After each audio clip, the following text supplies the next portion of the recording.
Hello, this is Donna Smith Bellinger, your sales manager on demand, and welcome to yet another small business spotlight. So today I'm excited because I'm going to be speaking with one of my favorite people, Andrew Weeks. Andrew is a photographer. And you're like, Donna, you did a photographer. No, I did a portrait person. And he did, he did headshots and he did uh, real estate shots and things like that. But Andrew does this beautiful, artistic, creative work. And he's also shot me, which is kind of cool. So you're going to get a chance to see some of his work, as well as we're going to have a conversation with him. He's easy on the eyes, and he creates things that are also very easy on the eyes.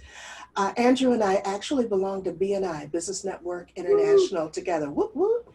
And so I get to see this handsome face every single Wednesday. And he's just one of the talents that I wanted to share with you, who doesn't get enough of the spotlight, even though he helps to put a lot of people in the spotlight. And you're going to be as amazed as I was when I saw a portion of his portfolio. So Andrew, welcome. You just keep on talking, Donna. I love it. You're being so kind. It's great to be here. Thanks for having me. Thank you. You know, I love that you took the time to do this. I don't think if not for COVID, I would have been able to get you to sit down for 10 minutes because, you're all over the place. Even when we did our shoot, you were like, okay, got to get home to put up bunk beds. I mean, you've always got something happening. Describe, though, what is surrounding you right now. So right now I'm at my studio space here on Ravenswood, up on the north side in the Ravenswood corridor. It's a new spot. I call it, it was my COVID gift to myself. You kind of, the studio got shut down as far as my travel work and stuff like that. And most of my clients postponed most of their shoots to 2021. And so I kept on doing all my COVID walks, trying to get some exercise and stuff. And I kept on seeing these like for lease signs and stuff. And so, I had a studio in San Francisco where I was before I got here to Chicago. And I've been kind of thinking maybe I should start one. And I kind of was like, no, now's the time. And so I leased one out, about 2 months ago. And that's been great because I got to focus in on kind of get it all set up and get the pictures hung, the studio equipment in the right spots. And it's been a nice little way to kind of focus on the future and stay positive. Are all of those pictures that we see around you your shots? They are, yeah, definitely. I hang other people's photography and artwork in my house and stuff like that, but in my studio, it's all me. So that photo that's behind you, I already commented to you, but I want you to tell people, what is that? That is so beautiful and artistic. Sure. So I think it was probably like almost 10 years ago. My wife and I went out to Amsterdam on New Year's. And so we spent a week out there and did like the travels and stuff and did all the museums and fun things. But on New Year's Eve, we went out with some friends and we were bar hopping back and forth. And I always have my camera with me. And I'm always looking to snap some pictures. And I looked up and there was this DJ behind and she was just rocking out with this great stained glass thing, behind her. And so I just snapped a couple. And I was just telling you, Don, it was pretty late into the night and it was New Year's Eve. So thank goodness for autofocus, because if I had to focus manually, I'm not sure I could. But it's definitely one of my favorite photos I've taken on my travels. Okay, well, what I want to do right now is I'm going to share my screen. We're going to go through a few of your photos because I want people to see examples of your work. Okay, so there's a familiar face. Donna. Yeah, so you and I met over near the Lincoln Park Zoo. Yeah, one of my favorite spots. Yeah, and it was just absolutely wonderful. Most of you know I live near the zoo. So we had a chance to just go and hang out and do a few shots. He also took a shot of me and my husband, and we were very grateful for that. But I want them to see something even better. Yes, there's something better than me. Where are we? That's the same night. That's Amsterdam. It was a good night for pictures. And so on New Year's Eve in Amsterdam, the city is literally lit on fire. There are fireworks and explosions happening all over the place. People are just in the best of moods. So this is me it's probably like 12:02. And I'm just snapping away and having a great time. I kissed my wife and then I took pictures, but Great. Yeah, and then there's the clock tower. It looks like it's not even midnight yet. It looks like it's a little before No, midnight. no, no, it's definitely because they're throwing the fireworks. They don't do the fireworks Oh, till after. maybe it's 5 after midnight. Maybe it's reversed. Here you I'm go. looking at the clock tower. Yeah, yeah, no, I hear. I think that also might, I think that might be part of the fireworks too. Okay, it's beautiful, absolutely beautiful. And you do weddings? I do. I do. This is one of my favorites. It's over in Half Moon Bay in California, and I wish I had in my finger the amount of style these two guys had. They were so stylish, it was ridiculous. But I was taking pictures, and in between my poses and stuff, they just turned around and grabbed each other, and it's probably my best photo of that day. That's so wonderful. Ah, what have we here? So this, I do a lot of dance photography. My wife is a retired ballerina, so I kind of had an in to the dance world, and I absolutely fell in love with it. Dancers are, uh, photography-wise, I kind of put people in objects, and they're made to take pictures of. They're visual creatures, and then you have Mm-hmm. all the stage lighting and the stagecraft that goes into it. It's literally just a candy store for a photographer. A wedding? A wedding, yes. That's a beautiful bride. There's a staircase over her, and she was walking by, and I was like, "Look up, spin!" And she did all of it, and just gave me that great killer smile. And I was You like, are great at getting us to give you things we didn't think we could give. Candid? candid. Usually when I do my portraits, I do the kind of posy stuff. But I like getting people. I think my best pictures are when people don't realize the picture is being taken, or they forget they're on camera. So a lot of times I have people go for walks with me, and so I had this couple as an engagement portrait session. You just have them stroll around the park. Same thing, engagement portrait session on the beach. Every once in a while they're walking, I'm yell, embrace and kiss, and that sun And a behind little them. puppy love. Yeah, right. You can't miss the puppy. You can't miss the puppy. Uh-oh. Not all photo sessions are built with smiles when it comes to families and kids. But this is I love this one. I have nothing else to say, but it's I awesome. totally do love it. I do love it. And thank you so much for sharing a little bit of your work with us. So, you have the most intriguing um, story. I always ask for a success story. Tell the Google story. Sure, sure, sure. So when I was out in California, I got hired through a bunch of different contacts and networking to photograph a pretty large event for Google. So I went down to their campus, to their quad, to their complex, and it was huge. The part of it, like half of it, was taken over, and I'm just taking pictures, and it's mostly candid. There's some speakers, some keynotes, and some things like that. And I just approached it the way I usually approach things, which is not getting in people's spaces, being sneaky. I tell people I lurk really well in a non-creepy way, Uh-huh. and capture people and events as they happen, and really try to catch the atmosphere and the mood of it. Um, and about halfway through, my contact came up to me, and her contact, who was the boss of the whole event, had expressed concern that he hadn't seen the photographer, me, around taking photos, and he wanted to make sure the event was being captured. So my contact ran up to me, and who knew me before, and was like, "Andrew, are you taking pictures?" And I'm like, "Oh, yeah." No, of course I am. And I assured her that no, I have it covered, I promise you. And she was like, "Okay, okay." And luckily she trusted me, and she let me do my thing. And I sent the pictures off to them, and then about a week later, I got a call from her, just expressing how grateful she was for the job I did, but also that her boss, the person who had specifically had the worry about me not being in view, just raved and gave her giant compliments for finding a photographer that's never seen, but gets all the moments, which is really, really, I think, a great compliment for a photographer. So I kind of hold that one dear to the chest. Yes. But I also hold it dear to the chest because that really opened the door for me with a lot of my event work for the tech companies. So I started shooting for Google probably sometimes 2-3 times a month, from large events to the giant events. I got to be in one of the driverless cars when they first started driving around the parking lots and stuff like that. So I've got to do some of their kind of, I think they call them dream shot events, and things like that. Some of their giant events. I've photographed a bunch of their C-suite executives. And then from there, I started working for Salesforce, for VMware, for Dropbox, for Facebook, YouTube, and mostly event work, some portraiture and stuff like that. But yeah, it's probably my biggest success stories.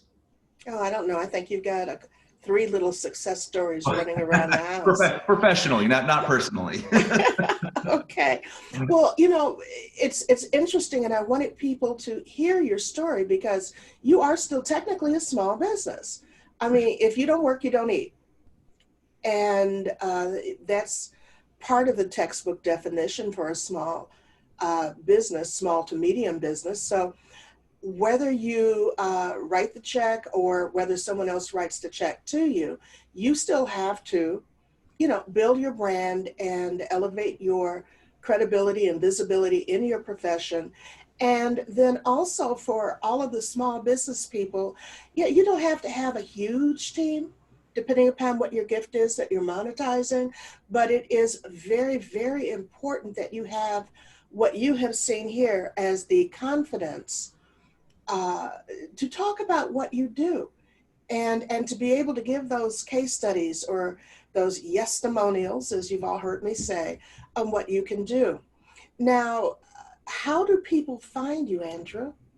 Well, it's been interesting. So I was out in California, in San Francisco for about 15 years, and at that point, I basically just assisted and worked for a bunch of photographers for wedding, portrait, commercial, editorial, and kind of the networking happened very naturally. And so then by the time I opened my own studio, just from being around and in the business and in that world, I had a bunch of contacts. So when I started my own studio, I was like, hey, I'm here, and that built. And then you start doing work for clients, and you can do all the social media in the world, but the best way to build your clientele, I feel like, is just doing a really good job for them the first time you work for them. Not just with the way you do it, the way you shoot and the product you produce, but the way and how they interact with you and how you interact with them. So that's how I built my business in California. And then 3.5 years ago, my wife and I and my three kids, we moved back to our hometown, Chicago. And it was, I still have my contacts out in California, but it was a new start here in Chicago. And so I didn't have that built-in networking base. So now it's just old-fashioned getting out there, not shaking hands anymore, but used to There's be that. elbowing, I guess, or something like that. Just doing kind of old-fashioned networking, joining great groups like BNI. I've been doing a lot of fundraising events, and fundraising is it's a double-edged sword, but in a good way, because you get to do some really, really good things for people. But at the same time, it's a great way to get your work out there, and meet people who are kind of like-minded and are seeing that you're helping, and they're usually willing to help you out too. I got a question for you. Go for it. What is it when you encounter people and you're approaching them about your services?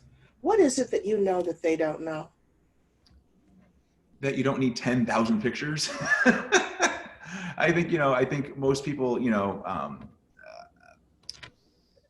and I think, and that the authentic moment is and is what you're really looking for, that like one solid, real, amazing photo would be better than 15 mediocre photos, 20 mediocre photos, especially with today's, I think that's a truth that is always true, but I think it's even more true now than ever. Just because we're so inundated with imagery, that when you see a lot of you flip, you scroll through your phone real quick, it's so mediocre pictures go by pretty quickly. And it's that picture that makes you stop for that extra second, for that extra 2 seconds before you still scroll, but you still get those extra 2 seconds, and it's those images that you really, really want. It's those images that if you're a client, you want to pay for, because those are the images that are going to be most effective and most valuable to you. Okay, in some of the talks that I've done, I have told my audiences that if you're not willing to invest in yourself, why should anyone else? The easiest way to tell if a person is willing to invest in themselves is to take a look at the photos that they have that are related to their brand. I don't want to see you shot from behind a selfie in your car, that photo from the wedding where you had a really nice time, but now you cropped somebody else out of it, and I can still see their fingers over the edge of your shoulder. Someone in the background picking their nose. Oh gosh, please, please. So when you want to be seen as that professional, you want to invest in something that was professionally done. And if you're not willing to invest to have a good headshot, then why am I going to give you my money and trust you with my brand, regardless of the service that you're providing, if you're not willing to put money into yourself as well? It's So, really, really true. yeah, yeah. And then how often should we update our headshot? I'm known for getting a headshot done when I change my hair. Yeah. So when they did the five, what was it, the 5 look challenge or the 5 photo challenge or whatever. Oh my God, I was just like, oh, I can just go back a year and show you 5 different looks because I took a picture for each one of them because I want you to be able to pick me out when you come in the room. I don't want the picture of you with full hair and then you walk in bald. You Yeah. know, that does not help me spot you from across the crowded room. So, how often should we redo these, Andrew? Every day. No. Honestly, I say like once a year, and Okay. I say that for a couple of reasons. One is just nice to refresh the image. Usually, at least for me, when I feel when we send things out and you have your image, that same image appears to someone, the same person over and over and over again. Mm-hmm. So at least it's nice to kind of change them up a little too as they're scrolling through or looking through your stuff. They're, oh, it's a new picture of Donna. It's a new picture of Andrew. But I also find even for myself, it's a nice way to kind of like just check in on yourself and how you're presenting yourself. Mm-hmm. It's kind of nice to everything you just said is absolutely true as far as investing in yourself and how that relates to people their perception of you. Mm-hmm. But I think it also really your true perception of yourself. And it's kind of those things. If you're not happy, but you're just trying to force yourself to smile, it can like affect your mood and make you smile.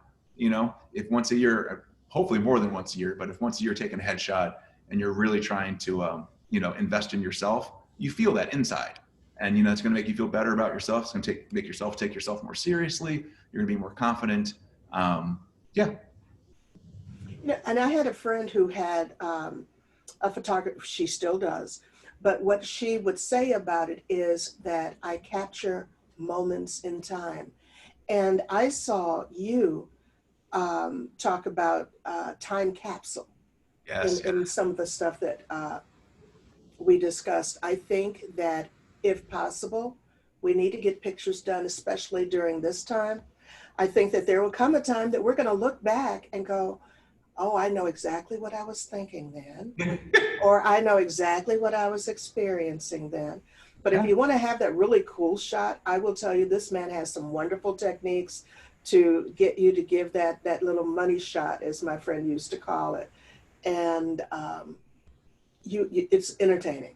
I can just say that it's totally entertaining and effortless. So how do we book you? What do we do, Andrew? Sure, sure. So you can always call, email, text, go to my website, andrewweeksphotography.com.